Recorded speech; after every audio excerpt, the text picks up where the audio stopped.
tu as tout donné dans cette relation. Les attentions, les messages, les projets. Et pourtant aujourd'hui, tu sens un vide. Il s'éloigne. Il ne répond plus avec la même énergie. Ses excuses pour ne pas te voir deviennent créatives. Et toi, tu te demandes, que s'est-il passé? Est-ce ma faute? Pire encore, est-ce que je peux le faire revenir? Cette question, tu la tournes en boucle dans ta tête. Tu as peut-être déjà essayé des choses, être plus présente, lui laisser de l'espace, montrer que tu es forte et indépendante. Mais rien n'y fait. L'intérêt continue de baisser, et plus tu insistes, plus il s'éloigne. Tu as l'impression de courir après un train qui part. Dans cette vidéo, tu vas comprendre le mécanisme psychologique exact qui fait qu'un homme perd l'intérêt, et surtout, ce que tu peux faire pour inverser la tendance. Ce ne sont pas des astuces de manipulation, mais des insights basés sur la science de l'attachement et la réactivation amoureuse. Tu vas découvrir pourquoi tes efforts actuels sont contre-productifs et comment, en changeant une seule chose dans ta posture, tu peux le ramener à toi. À la fin de cette vidéo, tu auras 3 techniques concrètes, avec des mots précis à utiliser, des gestes à poser et un plan d'action qui a fait ses preuves dans les études de psychologie des relations. Et tu sauras exactement quand appliquer chaque technique pour ne jamais retomber dans le même piège. Mais d'abord, il faut déconstruire une croyance qui te bloque depuis le début.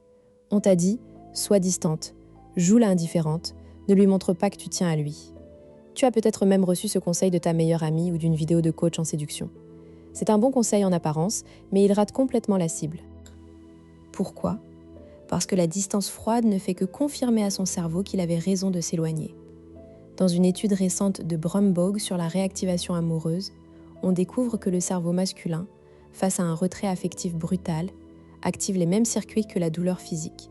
Ce n'est pas de l'indifférence qu'il perçoit, c'est un rejet qui le conforte dans son évitement. Le vrai problème, ce n'est pas que tu en fais trop. C'est que tu n'actives pas le bon système chez lui.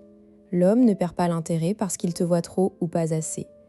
Il le perd parce que son cerveau ne capte plus un signal essentiel, la rareté de ta valeur. Et ce signal, tu ne peux pas le donner en étant juste distante. Il faut une approche chirurgicale, émotionnelle, qui le surprend et le déstabilise. Voici donc le mécanisme caché que personne ne t'explique. Le cerveau humain est programmé pour chercher des récompenses imprévisibles. Quand quelque chose devient prévisible, l'intérêt baisse. C'est le principe de l'accoutumance. Dans une relation, si tu es toujours disponible, toujours enthousiaste, toujours compréhensive, tu deviens un produit qu'il a déjà consommé. Son cerveau n'a plus de dopamine à te donner. Pour le faire revenir, tu dois recréer l'imprévisibilité. Pas en jouant un rôle, mais en devenant réellement une femme dont l'attention et la présence sont conditionnelles à la qualité de sa connexion avec toi. C'est là que la réactivation amoureuse entre en jeu. Selon les travaux de Brombaugh, la réactivation ne consiste pas à ranimer de vieux sentiments, mais à créer un nouveau cycle de cours. Tu dois redevenir une personne que gagne chaque jour. Concrètement, cela signifie que tu arrêtes de lui donner ton attention gratuitement.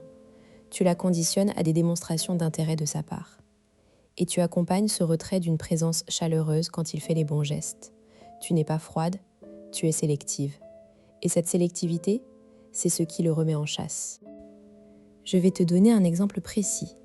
Tu connais Julie, 34 ans, architecte d'intérieur à Bordeaux. Avec Marc, son compagnon depuis 3 ans, tout allait bien jusqu'à ce que Marc commence à s'éloigner. Il rentrait tard, préférait les soirées-jeux avec ses potes et répondait à peine à ses messages.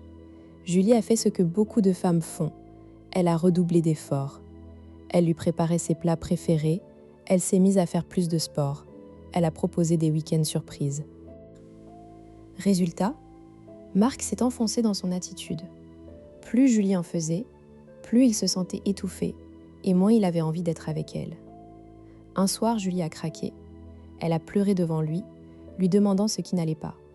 Marc lui a dit qu'il avait besoin de temps pour lui. Tu vois le piège classique?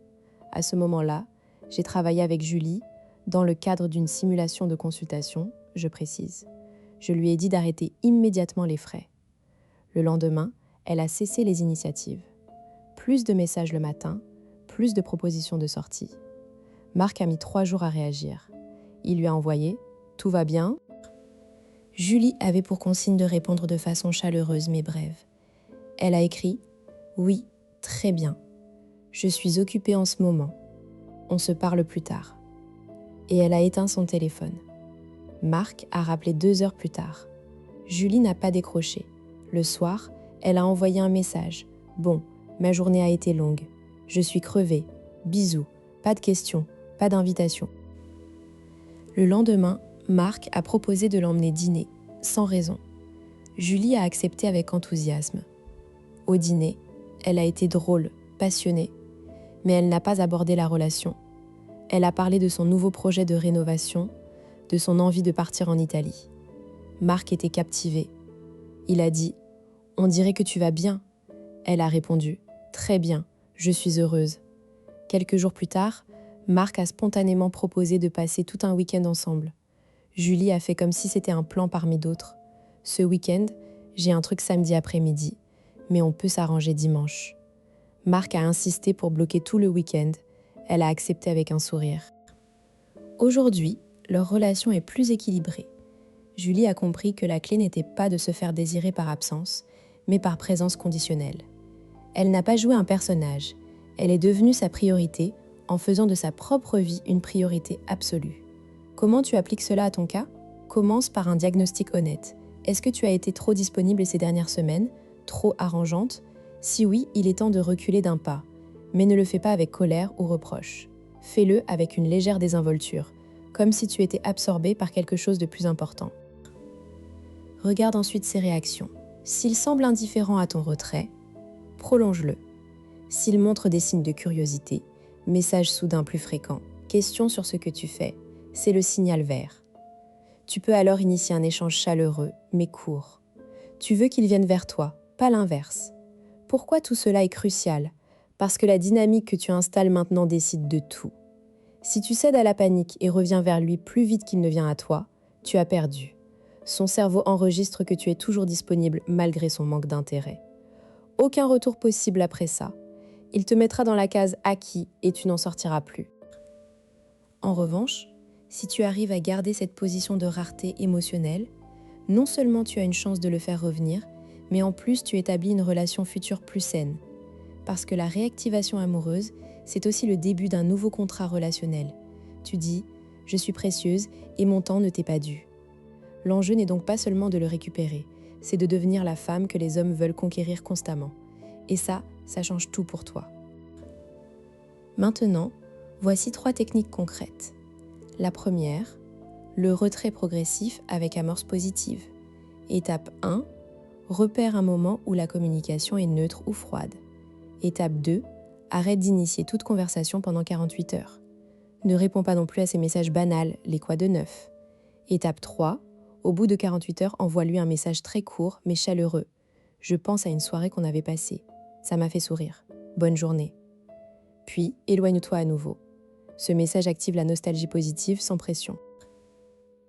Exact words.